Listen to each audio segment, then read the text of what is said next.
జగన్మోహన్ రెడ్డి గారు అరెస్ట్ అవుతున్నారు అని చెప్పి గత వారం రోజులు బట్టి విపరీతంగా ట్రోల్ అవుతున్న నేపథ్యం. ఎందుకంటే మిథున్ రెడ్డి గారికి ముందస్తు బెయిల్ నిరాకరించిన దగ్గర నుంచి ఈ వాయిస్ మరీ ఎక్కువ పెరుగుతుంది. అంటే చట్టంలో ఎవరైనా నేరం చేసింటే వాళ్ళని అరెస్ట్ చేసే అధికారం పోలీసులకు ఉంటుంది. వాళ్ళకు సంబంధించిన వ్యక్తుల మీద తగినంత సాక్ష్యాధారాలు ఉన్నప్పుడు వాళ్ళను అరెస్ట్ చేసే అధికారం ఉంటుంది. కానీ ఇప్పుడు 7 సంవత్సరాల కన్నా తక్కువ శిక్ష ఉండే కేసుల్లో అరెస్ట్ చేసే వ్యవస్థ లేదు ఇప్పుడు ప్రస్తుతానికైతే మనకు. హ్మ్. అందులో నోటీసులు ఇచ్చి వాళ్ళని పిలిచి వాళ్ళ యొక్క విధానాలను విచారించి ఇంకా వాళ్ళు ఫర్దర్ ఇంట్రాగేషన్ కావాలంటే కోర్టు పర్మిషన్‌తో వాళ్ళని అరెస్ట్ చేయొచ్చు మనం. మనం అరెస్ట్ చేస్తే దాన్ని జస్టిఫై చేయాలి. హ్మ్. సో, ఈ విధమైన చర్చలు జరుగుతుంటాయి మామూలుగా. ఎందుకంటే, ఇప్పుడు ప్రతి పార్టీ కూడా వాళ్ళు అత్యధికంగా ఖర్చు పెట్టేది వాళ్ళ సోషల్ మీడియా ఎస్టాబ్లిష్‌మెంట్‌కి. హ్మ్. ప్రతి పార్టీ దగ్గర సోషల్ మీడియా అకౌంట్స్ ఉంటాయి. రకరకాల ఫేక్ అకౌంట్స్ ఉంటాయి. వీళ్ళందరూ చేసేదేంటంటే, ఒక థీమ్ డిసైడ్ చేయబడుతుంది. ఆ థీమ్ డిసైడ్ అవ్వగానే ఈ సోషల్ మీడియా వీళ్ళంతా కూడా యాక్టివేట్ అయిపోతారు. ఇక వాళ్ళు పంపిస్తూ ఉంటారు. హ్మ్. మెసేజ్‌లు, తర్వాత ఈ విధమైన కామెంట్స్. దానివల్ల ఏమవుతుందంటే, ఇరు వర్గాల సోషల్ మీడియాలు యాక్టివ్ ఉన్నాయి కాబట్టి, ఒక సైడ్ నుంచి ఆయన అరెస్ట్ అంటూ ప్రచారం చేస్తారు. ఇంకొకరొచ్చేసి వాళ్ళని తిడతారు మళ్ళా. సో, ఈ విధమైన చర్చలతో మళ్ళా అక్కడే ఆగిపోతున్నాం మనం. హ్మ్. చట్టంలో ఎవరైనా నేరం చేస్తే, చట్టం తన పని తాను చేసుకొని పోవాలి అన్న ధోరణి మనకు అర్థమవుతే ఏమవుతుందంటే, ఈ చర్చలు ఏమవుతాయన్న. కాబట్టి అరెస్ట్ అయితే, ఆ తర్వాత ఎందుకు అరెస్ట్ చేశామన్న దాని గురించి కూడా పోలీసులు కోర్టులో చెప్పాలి. హ్మ్. ఈ కారణం నాకు అధికారం ఉందని నేను అరెస్ట్ చేసే అధికారం పోలీసులకు కూడా లేదు. నేను ఒక వ్యక్తి నాకు నచ్చలేదు అని చెప్పి ఆ వ్యక్తిని అరెస్ట్ చేసే అధికారం లేదు. ఆ వ్యక్తి చేసిన వ్యాఖ్యలు కానీ, ఆయన చేసిన చర్యలు ఏవైతే ఉన్నాయో అవి చట్టపరంగా నేరం కాబట్టి, వారి మీద నేను యాక్షన్ తీసుకుంటామని పోలీసులు నిర్ణయం తీసుకుంటారు. హ్మ్. అది జరగాల్సింది. కాబట్టి ఇటువంటి చర్చలు జరుగుతూనే ఉంటాయి. సో, ఫైనల్‌గా పోలీసులు నిర్ణయించాలి అదేంటో. సార్, లిక్కర్ స్కామ్‌కి సంబంధించి చాలామంది అరెస్ట్ అయ్యారు. కొంతమందికి బెయిల్‌ని కూడా రద్దు చేశారు. అందులో ప్రధాన నిందితుడిగా జగన్మోహన్ రెడ్డి గారి వైపే అవన్నీ వెళ్తున్నాయని, ఆ దారులన్నీ ఆయన వైపే చూపిస్తున్నాయన్నదాన్ని. లిక్కర్ స్కామ్ మీద మీరు చూసారా సార్? దానికి సంబంధించి ఎవరెవరు అరెస్ట్ అయ్యారు ఏంటి అన్నది? దాన్ని ఏ యాహ్! రకంగా చూడాలి? అది ఎంతవరకు వెళ్ళే అవకాశం ఉంటుంది సార్ అలాంటి కేసులు?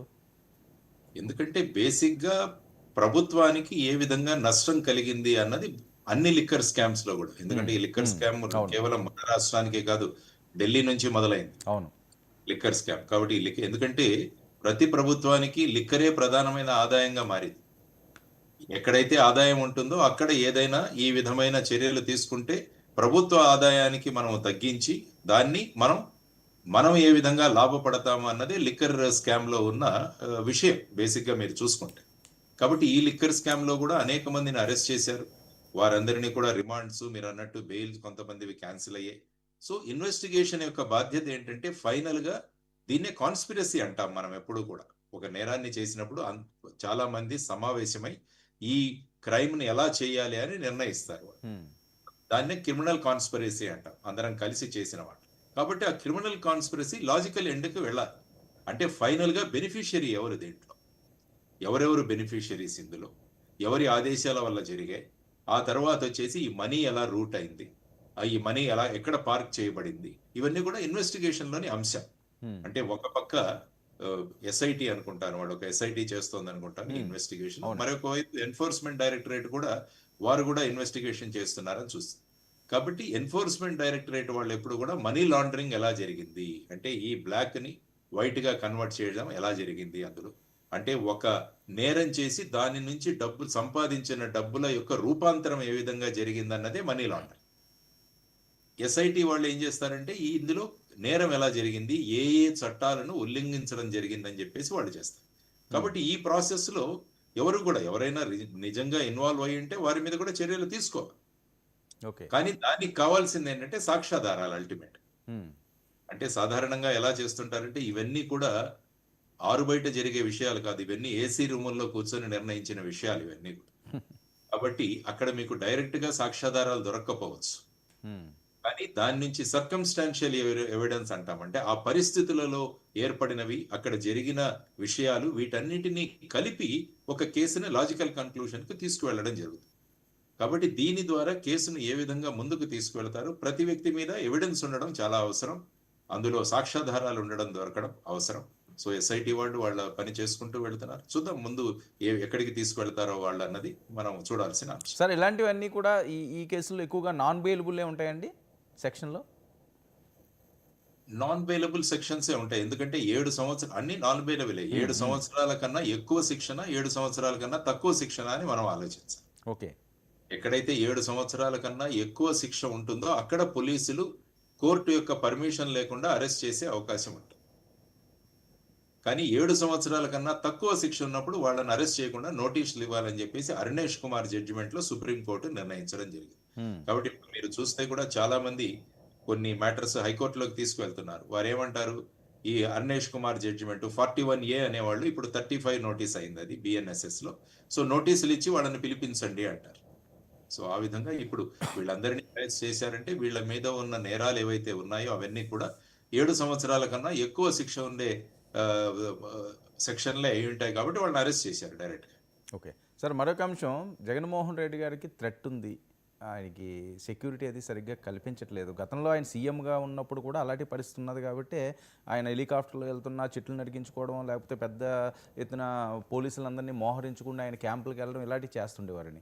ఇప్పుడు అపోజిషన్లోకి వచ్చిన తర్వాత ఇంకా ఎక్కువ పెరిగింది ఆయన మీదే అని, ఏవో గ్యాంగులు తిరుగుతున్నాయి, ఇవి అవి కూడా జరుగుతున్న ప్రచారం. ఇప్పుడు ఎలా ఉంటుందంటే ఒక వ్యక్తి యొక్క పొజిషన్ వల్ల సెక్యూరిటీ ఇవ్వడం జరుగుతుంది. ఫర్ ఎగ్జాంపుల్ ఎవరైనా ప్రధానమంత్రి అయితే వాళ్ళ మీద ఆటోమేటిక్ గా ఒక థ్రెట్ ఉంటుంది. వ్యక్తిగతంగా ఆ వ్యక్తి మీద ఏమీ థ్రెట్ ఉండకపోవచ్చు కానీ ఆ పొజిషన్ లో కూర్చుండడం వల్ల ఆ వ్యక్తి యొక్క ప్రాణానికి ప్రమాదం ఉందని చెప్పేసి దానికి SPG సెక్యూరిటీ ఇస్తుంది. అదే విధంగా ఇక్కడ సీఎం కానీ డిప్యూటీ సీఎం కానీ మిగతా మంత్రులు కానీ వీరందరికీ కూడా యాక్చువల్ గా మంత్రి పొజిషన్ లో ఉన్నారు కాబట్టి సెక్యూరిటీ ఇవ్వడం జరుగుతుంది. యాక్చువల్ గా వాళ్ళ థ్రెట్ ఎంత ఉంటుందో మనకు తెలియదు. అవును. యాక్చువల్ గా ఎమ్మెల్యేస్ కి సెక్యూరిటీ అయితే ఉండకూడదు అంటాను నేను ఎప్పుడు కూడా. ఒక ప్రజాప్రతినిధి ప్రజల్లో సులభంగా తిరగగలగాలి. సో అందుకనే మేము జై భారత్ నేషనల్ పార్టీలో చెప్పాము, right from CM to MLA there will be no security. ఫ్రీగా తిరగగలగాలి. కాబట్టి ఇప్పుడు జగన్మోహన్ రెడ్డి గారికి వచ్చినప్పుడు ఆయన థ్రెట్ ఏంటి అన్నది ఒక ప్రతి 3 నెలల్లో 4 నెలలకు ఒక సమావేశం జరుగుతుంది స్టేట్ లెవెల్. జరిగి అందులో డిసైడ్ చేయబడుతుంది వాళ్ళ కేటగిరీ ఏంటి. Z+ కేటగిరీ ఇవ్వాలా, Z కేటగిరీ ఇవ్వాలా, Y ఇవ్వాలా, X ఇవ్వాలా, ఇలాంటివన్నీ కూడా నిర్ణయించడం జరుగుతుంది. సో ఇప్పుడు జగన్మోహన్ రెడ్డి గారికి థ్రెట్ పర్సెప్షన్ ఏంటి అన్నది వాళ్ళు అనలైజ్ చేస్తారు. ఓకే. ఆయన ఇప్పుడు ఎమ్మెల్యే అయినా కూడా ఆయన థ్రెట్ పర్సెప్షన్ ఏంటి అంటే ఆయన ఇంతకుముందు సీఎం గా ఉన్నారు. ఆ తర్వాత అది కూడా ఒక ఫ్యాక్టర్. ఆ తర్వాత ఇప్పుడు ప్రస్తుత పరిస్థితుల్లో ఆయన మీద ఎటువంటి థ్రెట్ ఉంటుంది, ఇంక్లూడింగ్ ఇంటెలిజెన్స్ బ్యూరో వాళ్ళు కూడా ఈ రిపోర్ట్స్ ఇస్తుంటారు పైన. వాళ్ళకు SPG ఇవ్వాలా, SPG కాదు NSG సెక్యూరిటీ ఇవ్వాలా. కొంతమంది NSG కమాండోస్ ఉంటారు. ఇప్పుడు ఫర్ ఎగ్జాంపుల్ చంద్రబాబు నాయుడు గారు తీసుకుంటే ఆయనకు NSG కమాండోస్ ఉంటారు ఆయన చుట్టూ.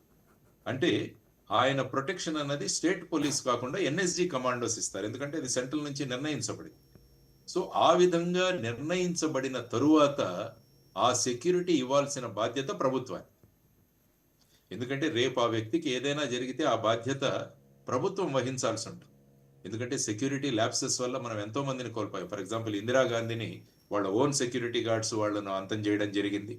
ఆ తర్వాత మీరు చూసుకుంటే రాజీవ్ గాంధీ గారు అక్కడ వెళ్ళినప్పుడు శ్రీపెరంబదూరులో ఆయన కూడా మట్టు పెట్టడం జరిగింది. ఇలా బియాన్ సింగ్ అని చెప్పేసి పంజాబ్ చీఫ్ మినిస్టర్, ఇలా రకరకాల వ్యక్తుల యొక్క వాళ్ళ ప్రాణాలు ప్రమాదంలో పడడం చూసాం. సో సెక్యూరిటీ యొక్క థ్రెట్ ను బట్టి ఆ వ్యక్తికి మనం ప్రొటెక్షన్ ఇవ్వాలన్నది it is a rule. So ఆ విధంగా దీన్ని పొలిటిసైజ్ చేయకుండా ఏ వ్యక్తికి ఏ సెక్యూరిటీ డిసైడ్ చేయబడిందో ఆ సెక్యూరిటీ కంప్లీట్ గా ఇవ్వాలన్నది మనం చూడాల్సిన అంశం. సార్ ప్రైవేట్ సెక్యూరిటీ కూడా వీళ్ళు పెంచుకోవాల్సిన అవసరాలు ఉంటాయండి ఇలాంటి వాళ్ళకి, ఈ అనుమానాలు ఉన్నప్పుడు? దానికి దీనికి అసలు సంబంధం ఉండదు కదా, ఇది పర్సనల్. అది యువర్ ఇండివిజువల్ డెసిషన్. చాలా మంది ఇప్పుడు బౌన్సర్లను పెట్టుకొని తిరుగుతుంటారు. చాలా బౌన్సర్లు, అది వాళ్ళ ఇండివిజువల్ డెసిషన్. అందులో స్టేట్ యొక్క ఇంపార్టెన్స్ లేదు. అయినా కూడా ప్రభుత్వం ఎప్పుడూ కూడా సమాజంలో ఎవరికి థ్రెట్ ఉందన్నది ఒక అనాలిసిస్ చేయాలి. ఇంటెలిజెన్స్ వాళ్ళ పనే ఇది. ఈ వ్యక్తి ఈ విధంగా ఉన్నారు కాబట్టి వీరికి థ్రెట్ ఉంది కాబట్టి వీరికి మనం సెక్యూరిటీ ఇవ్వాలి అన్నది. అందులో పొలిటిక్స్ అన్నవి పక్కన పెట్టి నిజంగా ఆ వ్యక్తికి కనుక సెక్యూరిటీ రిస్క్ ఉంటే ఆ సెక్యూరిటీ రిస్క్ ఇవ్వగలగాలి.